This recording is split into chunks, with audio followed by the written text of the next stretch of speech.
We're told a delivery robot starts at a warehouse. Let 0 represent the warehouse. A positive rate means the robot travels to the right. A negative rate means the robot travels to the left.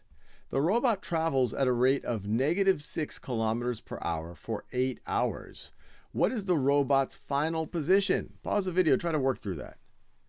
Okay, now what we could just do is multiply the rate times the time to get what our displacement is, to see what our final position is. So let's do that. So if we say -6 kilometers per hour times 8 hours, well, that's going to be equal to -6 times 8 is -48. If we have kilometers per hour times hours, we're going to be just left with kilometers.